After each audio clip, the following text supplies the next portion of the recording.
Влад, крупный счет, крупное поражение, но тем не менее, наверное, это поражение многому нам научит. Да, проигрывали первый тайм, наверное, первые 30-40 минут играли очень плохо.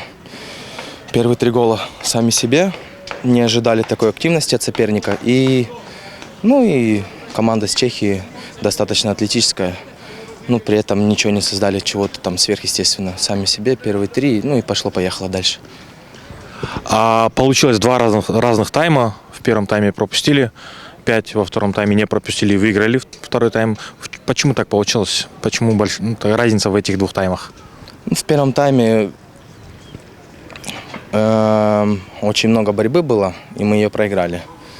Мы старались как-то там что-то играть, созидать, но перекусили, не получилось. Второй тайм перестали в футбол играть, но стали больше выигрывать подборов. Им было много отборов на их половине, на нашей половине. Проводились неплохие контратаки.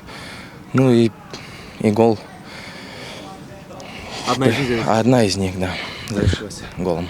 Все, спасибо большое, удачи. Все, спасибо.